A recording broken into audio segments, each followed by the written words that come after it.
Estamos aqui mais um podcast Cuidar de Você da Unimed Campo Grande. Hoje bateremos um papo sobre infertilidade, um problema de homens e mulheres. Comigo, doutora Clícia Pires Souza, ginecologista, eu ia falar gineco, né? Mas vamos lá, ginecologista e obstetra, e o doutor André Luiz Alonso Domingos, urologista, ambos cooperados da Unimed Campo Grande. Tudo bem, doutores? Tudo bem, tudo ótimo, Fabi. Tudo bem. Sejam bem-vindos. Olha só, dessa vez eu vou tentar fazer uma introdução teórica aqui, mas eu acho que vocês vão me ajudar um pouquinho mais, tá? Homens e mulheres, nós sabemos que existe aí uma questão que parece sempre a mulher ser a mais responsável por infertilidade. Eu sei que vocês vão explicar que isso não procede. E aí nós também temos algumas questões de percentuais, quando mais um ou quando igual para ambos, tá? Doutora, fala um pouquinho, por favor, para nós disso. Tem uma questão de 30% para um, 30% para o outro, depois 10% de ambos, é isso mesmo? Sim, é mais ou menos isso. A responsabilidade é semelhante nos dois, homens e mulheres. Então, como fator isolado para a mulher em torno de 30% a 40%, tá. O homem em torno de 30%, ambos juntos em torno de 30% e 10% sem causa aparente. Ok. Então vejam aí, tá? Fica um detalhe importante. A que na maioria das vezes, no ideal, né, Fabi, da população, é que normalmente a investigação começa pela mulher. Na grande maioria das vezes é ela que procura ginecologista pelo período saber, de infertilidade. Né? Mas, na verdade, essa informação é muito importante porque existem as causas masculinas aí e as associadas. E as associadas, ok. Então, vocês já comentaram e a gente quer desmistificar justamente isso, tá? Agora, doutora, me ajuda nisso. Mulher é a primeira que vai procurar para ver se o problema está com ela ou não. Procede, ok, é infinitamente maior este número de procura, por assim dizer, e de absorver essa provável culpa. E como é que isso acontece, doutora, lá dentro do consultório da ginecologista? Normalmente, quem procura realmente é a mulher, sozinha. Ultimamente, a gente tem visto a participação dos homens. Então, eu diria que talvez em torno de 50% casais, 50% mulheres sozinhas. E elas já chegam falando... Meu marido pediu para investigar, para ver se é alguma coisa comigo. Se não for comigo, aí a gente vai investigar ele. E isso é péssimo, porque muitas vezes a gente tem fatores associados e a gente precisa investigar de imediato os dois, o casal. Legal. E aí, quanto tempo para saber se um casal ou um ou outro realmente tem esse fato da infertilidade? Existe um prazo de tentativas, por assim dizer, que aí se pode dizer, a partir de agora, sim, nós vamos entender que há um fato de infertilidade? Sim, de fato, existe um tempo. Por quê? Em média, um casal que começa a tentar engravidar tem uma chance média de 20% de sucesso ao mês. Tá. Então, o ser humano, de modo geral, ele não é muito eficiente em termos reprodutivos. Né? Por conta disso, é normal haver um tempo entre o início da tentativa e a obtenção de sucesso, a gestação. E aí a gente aguarda um ano para dizer que o casal realmente tem infertilidade. Não que necessariamente precise aguardar um ano para buscar ajuda, até porque tem casos onde se suspeita que haja algum fator de infertilidade. Por exemplo, numa situação onde a mulher tem ciclos muito irregulares ou ausência de menstruação, ou ela tem um histórico de já ter tido uma cirurgia para uma endometriose, por exemplo. Então, a gente já sabe que existe algum fator aí que sugira que possa haver alguma infertilidade nesse casal. Né? Tá. E outra questão é a idade. Isso eu ia até te perguntar, essa questão da idade. Porque hoje a gente sabe que muitos casais, ou a maioria dos casais, estão deixando para ter filhos depois de um tempo, né? Juntos, mais velhos. E isso afeta? Afeta a idade? Muito. Hoje, até quando a gente conversa em termos de causas de infertilidade, a idade é um fator de infertilidade. Porque a fertilidade... Para ambos, tanto homem quanto mulher? Mas a mulher pesa mais, né? Pesa mais porque a mulher, entre aspas, ela tem um número programado de óvulos que ela nasce com aqueles e aí ela chega até o momento que se exaure a capacidade dela ovular. O homem não, né? Ele produz espermatozoides constantemente. Então esse fator é mais importante na mulher.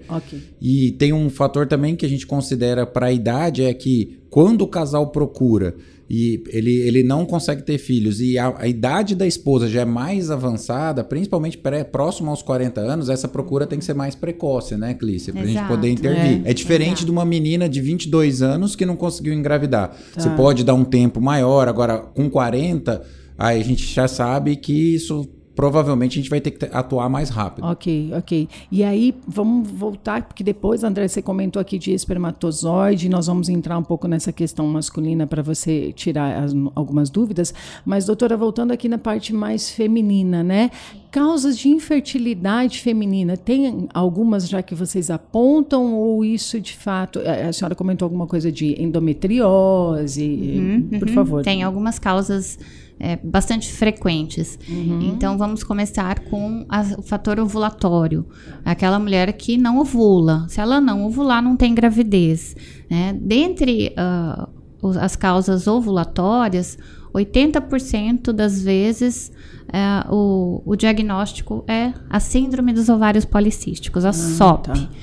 A SOP é um distúrbio metabólico, endócrino, complexo, que leva a uma série de problemas e leva à infertilidade. Resistência insulínica, histórico obesidade, familiar, doenças... alguma coisa afeta? Diríamos, minha mãe teve dificuldade. Sim, tem também. Aumenta o risco. Aumenta o risco. Bacana. Então, os problemas ovulatórios, entre eles o mais importante, a SOP. Tem outras causas de problemas ovulatórios, como distúrbios da tireoide, tanto o hipo quanto o hipertireoidismo, distúrbio da adrenal, ou uma insuficiência ovariana precoce. A mulher já vai, antes de entrar na menopausa, ela já vai tendo ciclos anovulatórios. Então, esse é um fator bastante frequente dentre os casos de infertilidade. Depois temos também os fatores tubários. A gravidez ocorre dentro da trompa. E a trompa é um órgão tubular de mais ou menos 10 centímetros, extremamente delicado, com uma anatomia toda cheia de reentrâncias, de cílios. Ela faz a função de transporte do óvulo que sai do ovário em direção ao útero. É nela que, ao encontro com o espermatozoide, o óvulo se encontra com o espermatozoide, ocorre a fertilização, e a trompa é responsável por conduzir o embrião em direção ao útero, que dura mais ou menos uma semana, até que ele chegue no útero e ocorra a implantação, que é o que vai gerar a gestação. Então, problemas relacionados à trompa vão causar infertilidade, e as causas mais frequentes é a endometriose, as sequelas de doença inflamatória pélvica, as sequelas de processo inflamatório em órgãos vizinhos. Por exemplo, uma pessoa que teve, uma mulher que teve uma apendicite supurada no passado, ela pode provavelmente ter algum problema relacionado à função tubária, ou paciente que já passou por cirurgia nessa região. Então, são situações onde a função tubária pode estar prejudicada e levar à infertilidade, né? Fora isso, vou citar só mais um fator, que é a endometriose. Uma doença extremamente prevalente na população, 10% da população. E nas pessoas com infertilidade, ela tem uma frequência de 30% a 50%. Então, pisou no consultório, né? Tem infertilidade, eu tenho que pensar na hora em endometriose, porque é muito frequente. Pois eu já ouvi mesmo casos de amigas que, inclusive, na maioria é pela endometriose. Endometriose é extremamente frequente. Ela causa um processo inflamatório crônico na pelve e vai invadindo os tecidos, faz aderências, distorce a anatomia, prejudica a qualidade do óvulo, prejudica a implantação. Então, ela é envolvida em uma série de processos dentro do processo reprodutivo. Ok. Agora, André, e dos homens? Fala um pouquinho das possíveis causas de infertilidade nos homens. Bom, primeira questão que a gente deve colocar, aproveitando o que a Clícia falou, é que apesar das mulheres elas procurarem mais a ginecologista e às vezes irem sozinhas, o que é pior, como ela já comentou, a investigação do homem, como é o casal, ela é relativamente mais simples do que na mulher. Tá. Então, assim, os fatores são mais assim, previsíveis, e você consegue, talvez com 1 ou 2 ou no máximo 3 exames, você consegue diagnosticar o problema, não a causa, mas talvez que existe um problema masculino, um fator masculino para infertilidade. Tá. Nos homens, assim, a causa mais comum é a esterilização voluntária, ou seja, a vasectomia. Mas essa é fácil de entender. Se ele já fez vasectomia, obviamente, mas as causas que não são por vasectomia, uma das principais é a varicocele. Tá. A varicocele nada mais é do que a dilatação das veias testiculares. São varizes no testículo. E por que isso leva a alteração no espermatozoide? Leva porque há um prejuízo na drenagem de sangue do testículo, então fica uma quantidade maior de sangue ali ao redor do testículo, aumentando a temperatura do local. Tá. Ou seja, alterando essa temperatura. E quando você tem uma alteração de temperatura no local de produção do espermatozoide, você pode ter prejuízo ou na motilidade, que a gente chama na movimentação, ou até na quantidade dos espermatozoides. E não é só a varicocele que causa isso. Indivíduos submetidos a temperaturas extremas, eu não estou falando o calor de Campo Grande ou de Cuiabá, que é grande, mas não é esse calor que eu estou te dizendo. Por exemplo, pacientes que trabalham em fornalhas ou em grandes em padaria, justamente ao forno, em temperaturas altíssimas, eles têm uma diminuição da produção espermática, uma alteração da produção espermática. Tá. Outros fatores masculinos, além desse, são o uso de agrotóxicos, né? Então isso também pode causar infertilidade. Uma causa muito comum é a quimioterapia, ou seja, os medicamentos, quimio e radioterapia em indivíduos jovens. Tá. E aí eu posso citar para você, o exemplo mais comum disso são os tumores de testículo e os tumores sanguíneos. Por exemplo, as leucemias, tudo que acometem indivíduos jovens. Tá. Então isso tem que ser alertado à população que isso pode causar infertilidade nesses indivíduos.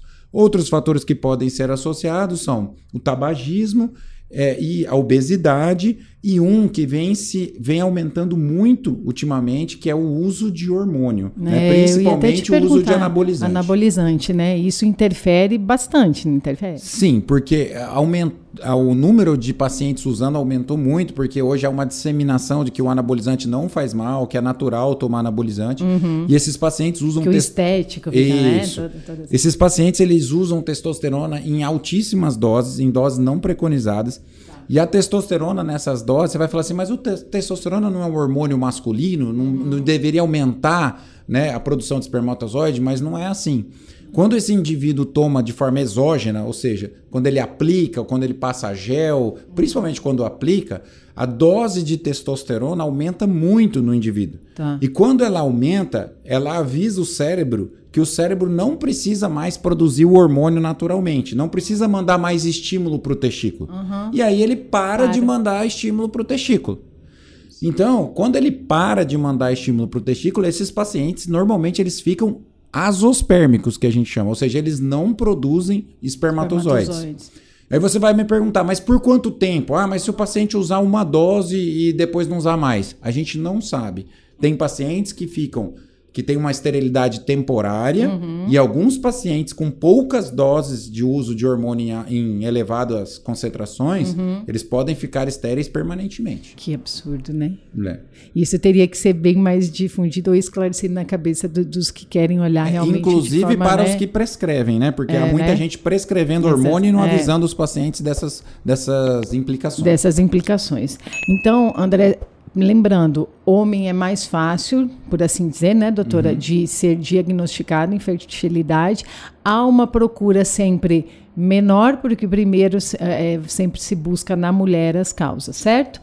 E aí, quais são as avaliações, doutoras, para se fazer, para nortear, então, muito o diagnóstico feminino? Você tocou lá atrás, mas eu gostaria que você retomasse um pouquinho conosco isso. Tá.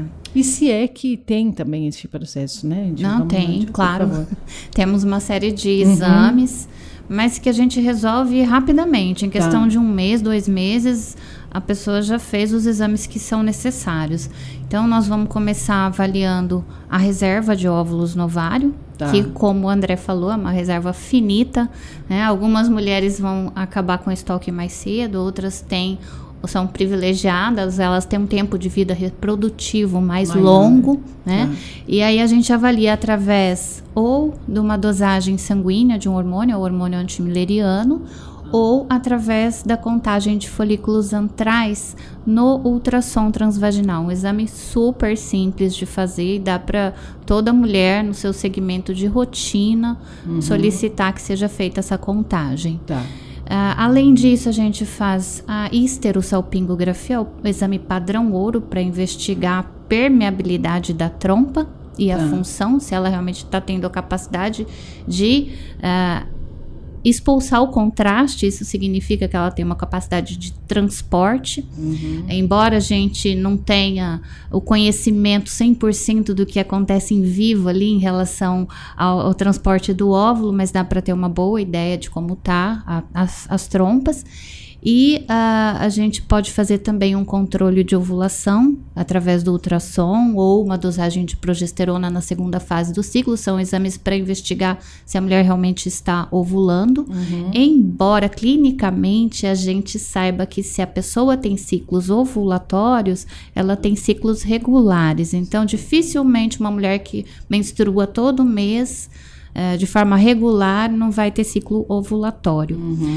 Fora isso, a gente investiga a endometriose. Para investigar a endometriose, são exames um pouco mais específicos, porque embora possa até ser visto num ultrassom de rotina, o ideal para a gente fazer essa pesquisa é um ultrassom para mapeamento com preparo intestinal, ultrassom transvaginal, e a ressonância da pelve. Né? Então, com esses exames, a gente consegue investigar o principal. Fora isso, a mulher tem que estar, obviamente, com os exames de rotina em dia, fazer avaliação, pesquisa de doenças infecto-contagiosas, em algumas situações dosagens hormonais, a parte metabólica, e com isso a gente consegue fazer uma boa avaliação. E aí, trazendo um pouquinho o que o doutor André comentou, anabolizante, porque as mulheres também fazem uso, não fazem, de anabolizante? Isso também, assim como no homem, fazem. Interfere? Não interfere no sentido de prejudicar tanto, porque as mulheres, por conta dos efeitos adversos, elas acabam usando doses menores. Então, porque pode ter a questão da virilização, a questão de alteração da voz, que pode ser irreversível. Então, a mulher, quando usa a testosterona, ela usa dose baixinha, então o impacto é bem menor. Entendi. Agora, eu já imagino a resposta, mas para ambos eu vou perguntar. Sim. Uma questão cultural. Descobre-se a infertilidade ou feminina, masculina. Quem aceita melhor ou quem costuma ter um pouco assim? Vamos lá, eu quero ouvir de vocês, até porque vocês têm a experiência do consultório, né? As mulheres, claro, eu acho que não deve ser bom um diagnóstico para ambos, né? Mas quem aceita melhor, o homem ou a mulher? A mulher, né? Acho que a mulher, acho que assim, acho que hoje em dia eu sinto, assim, quando os pacientes vão ao consultório, que há em alguns, na maioria dos casos, assim, um compartilhamento, né, dessa, entre aspas, decisão, desse enfrentamento, né? Porque, na verdade, o casal infértil, ele sofre, principalmente porque vê, às vezes, a irmã que tem filho, as amigas que começam a ter filho, e aquela pessoa, às vezes, tem dificuldade. Ela, numa primeira fase, é um diagnóstico que impacta psicologicamente, acho que no casal. Porque se impactar na vida da mulher, acaba impactando na vida do homem também, mesmo que ele não tenha nenhuma alteração importante. Eu vejo as mulheres dizerem, e é interessante, elas falam muitas vezes, que pena que é com meu marido, eu gostaria que fosse comigo, porque ele está tão mal com essa notícia. Sério? Em primeiro lugar, eu vejo que há muito medo de descobrir algum problema da parte masculina. E depois que descobre, eles aceitam, mas é muito sofrido. Para os dois é muito sofrido, né? É o que o doutor falou, né, André? Para ambos. E que bom que os casais conseguem, talvez hoje em dia, conversar mais e um dar apoio para o outro, né? E procuram tratamento. Né? E procuram tratamento. Estresse afeta a infertilidade? O que vocês acham? Sim, né? Sim, né? O estresse afeta, porque a liberação, todo o eixo hormonal está relacionado com a liberação hormonal, com o estresse, né? A vida é estressante, ela tem um impacto importante, né? Todo na saúde do paciente, em tudo que impacta na saúde acaba impactando na fertilidade. Exatamente. Okay? Ambos, né? Olha só, eu tenho agora que me pediram para fazer, aliás, tem um caso que chegou até nós e por isso nós também chegamos como relevância do tema, que a Maria Caroline, e aí, doutora, muito para a senhora. A Maria Caroline tem 28 anos, há 17 anos ela foi diagnosticada com ovário policístico. Ela faz uso de anticoncepcional desde então e ela tem muito receio de que quando ela decida engravidar, isso possa ser um problema ou afetar. De uma forma assim, eu sei que talvez um pouco mais simples, né? Porque são outros tantos fatores. Pode acontecer? Pode, claro. Ela diagnosticou bem precoce a síndrome dos ovários policísticos. E começou a fazer o uso do anticoncepcional, no caso, para contracepção. Tá ótimo, tá muito bem indicado, mas ele não faz o tratamento da síndrome. Entendi. A síndrome pode realmente reaparecer no momento em que ela suspendeu o uso do anticoncepcional, e aí é o momento de tratar. Tá. Como é o tratamento? O tratamento se baseia em modificações de estilo de vida, atividade física, dieta low carb, de modo geral, perda de peso para a maioria das mulheres com SOP, porque geralmente elas têm obesidade associada, e dieta, atividade física e às vezes algum suplemento pode ser necessário, algum sensibilizador da insulina. E muitas vezes essas mulheres voltam só com a perda de peso, com a reeducação alimentar, elas voltam a ovular normalmente. Mas se isso não ocorrer, do ponto de vista de tratamento, é uma das situações mais simples da gente resolver através da indução da ovulação. Então a gente induz a ovulação e a paciente engravida em casa naturalmente. Tá bom, Maria Caroline vai nos acompanhar, a gente vai ajudar nisso. Olha só, eu vou fazer aqui, porque são tantas as perguntas e dúvidas, e para a gente ganhar um pouquinho de tempo, né? Mitos e verdades. Então, eu vou fazer como se fosse um ping-pong para vocês vão respondendo e se acharem que vale explicar um pouquinho mais. Doutora, abortos naturais diminuem a chance de uma nova gestação, mito ou verdade? É mito. Mito. Doutora André, existem causas reversíveis para a fertilidade masculina e se sim, quais? É verdade, existem causas reversíveis, né? A varicocele é uma delas. O paciente às vezes opera e fica bom, ou retira alguma medicação que ele está usando, fica bom. Verdade. Beleza. Doutora, a idade pode comprometer a fertilidade feminina? A senhora já falou. Verdade. Muito, né? Muito. Doutora André, o uso de anabolizantes é o que o senhor já falou, super verdade, então, que compromete, ok? Os óvulos envelhecem, doutora? Os óvulos envelhecem, infelizmente. Tá. Doutora André, é possível congelar sêmen?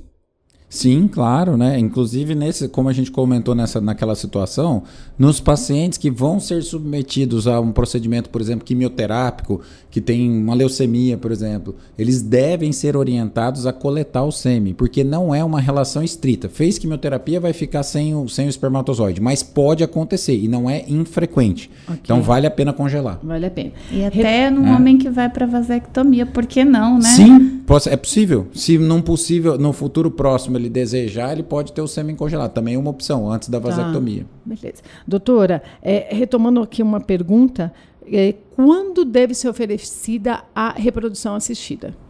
Sim. Tem isso? Tem, sem dúvidas. Toda vez que a gente tem problemas tubários, né, como nós conversamos, aonde a trompa não está conseguindo fazer o papel dela, que é o transporte, e a gestação não vai acontecer, nos problemas de endometriose profunda associados à infertilidade, porque nem toda paciente com endometriose tem infertilidade, e aquelas que não têm indicação cirúrgica, né? Ainda nos problemas masculinos obstrutivos principalmente, Exato. né? Então, por exemplo, naqueles pacientes que fizeram vasectomia, eles podem reverter, obviamente, mas eles podem captar direto, então aí a reprodução assistida ajuda muito, né? É o tratamento, um dos tratamentos ideais. E existem, inclusive, pacientes que eles nascem com o testículo normal, mas eles nascem com agenesia do deferente. O que é isso? Eles nascem sem o conducto que liga, que leva os espermatozoides para frente. E aí, nesse caso, a reprodução assistida é fundamental. Tem mais. Não, nas situações onde o casal ou a família tem alguma doença que tem alto risco de passar para a prole, dá para fazer investigação genética no embrião e selecionar o embrião saudável. E situações onde a gente quer otimizar as chances. Né? Tem dois tipos de casos. Um, onde existe a chance de gravidez espontânea e nós vamos melhorar essa chance com a reprodução assistida, porque a gravidez está demorando a chegar naturalmente.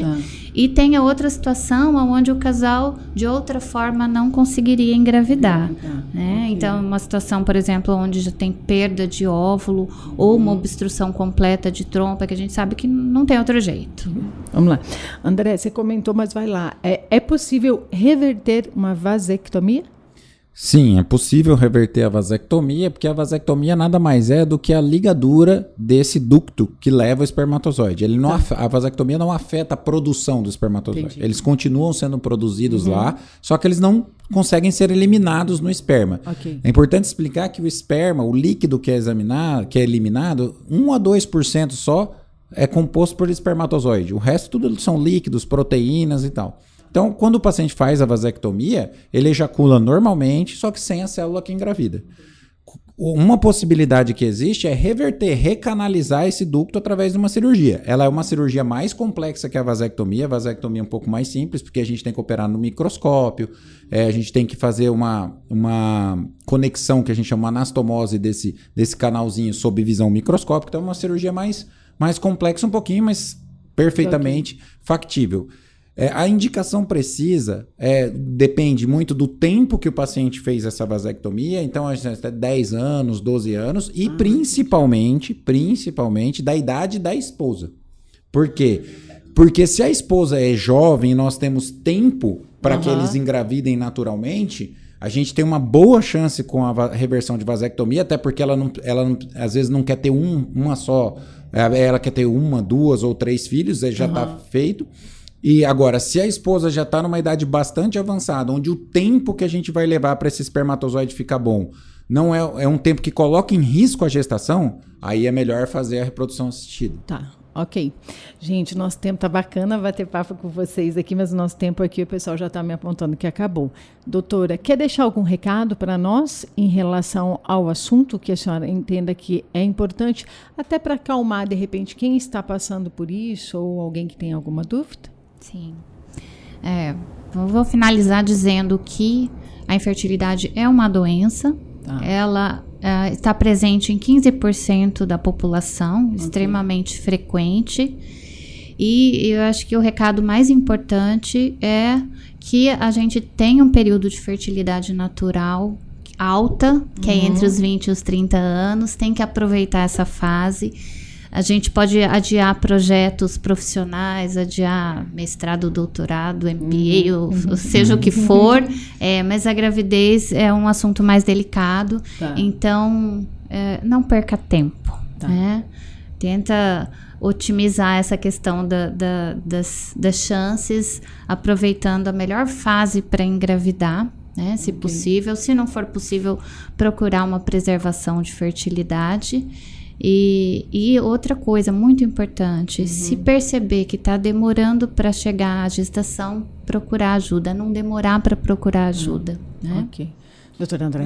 É isso mesmo. Assim, acho que quanto mais precoce, sempre melhor.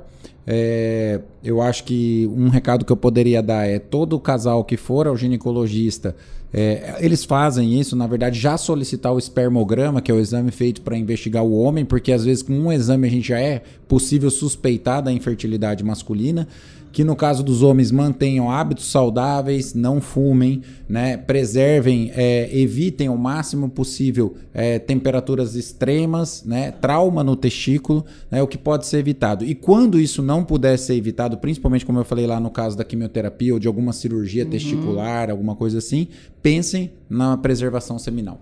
Ok. Gente, muito obrigada a quem nos assiste, nos acompanha, aguarde, vem aí novos episódios e nos segue lá nas redes sociais. Um abraço.